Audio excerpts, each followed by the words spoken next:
family, the topic of the day.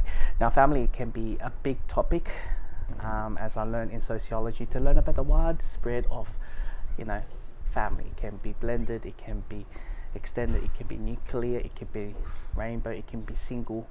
It's still classified as family. But what I am interested in is a child or a person who's been brought up with a divorce parent. So it can be divorced, it can be blended, and as well single. Now, what I do find is that obviously it's either you have single or blended, or you have two blended, or one single or one blended family. So blended is more like, you have a stepmother or stepfather in each side of your parent's side. But I've dug in really deep, especially now. It really it's important for those who whether they're widow parents or as well single parents or blended family, as a person who brought up in that sort of family setting. Okay, for me, both my parents, they find the love of their life, so I have two blended families. But if you look carefully, I actually got more than two blended families. And I'm not including my extended family or my auntie or whatever it is. I'm talking about specifically within the blended family. So I got two blended family. They whether restrain themselves,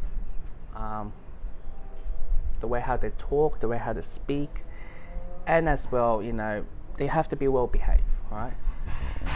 Or else there will be consequences with their partner. Okay, let's just say it that way. Or it can be de facto or marriage, whatever partner it is.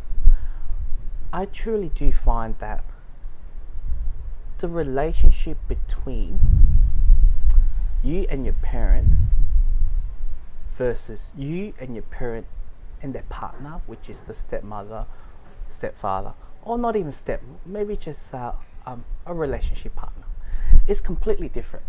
So I break it down. Got two blended family, which I mentioned before, and I've got two single parents.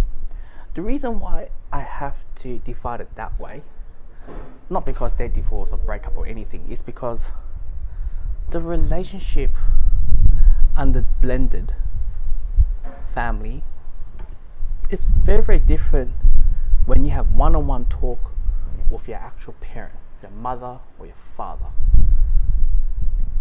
And when you have a one-on-one talk with your mother or your father, sometimes they say, oh, don't tell my partner, or don't tell my husband, or don't tell my new wife about this. It's a total complete different relationship. Because the blended family, not everyone is lucky enough to have a loving stepfather or stepmother, what it should be. Maybe you don't have a lovely, your father or your mother. So I have to break it down. So I have to break it down into four, because they treat all differently in a different family setting.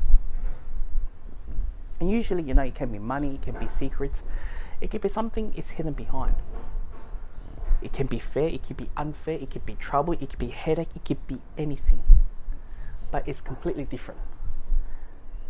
And ever since I've been thinking about it for the last couple of days about it, and it's very, very important to distinguish that way for those who come from a widow or in single parents or perhaps blended family. It's very, very important to understand that, because it's completely different than the one that it's to a traditional or nuclear family. As a functionalist theory, they say, traditional family, nuclear family is one of the best families out there. But, as societies, divorce rates is getting higher and higher, where Australia's 42%, and other countries are a lot higher or lower, it's better to distinguish that way and how the relationship pattern it is. That's the video.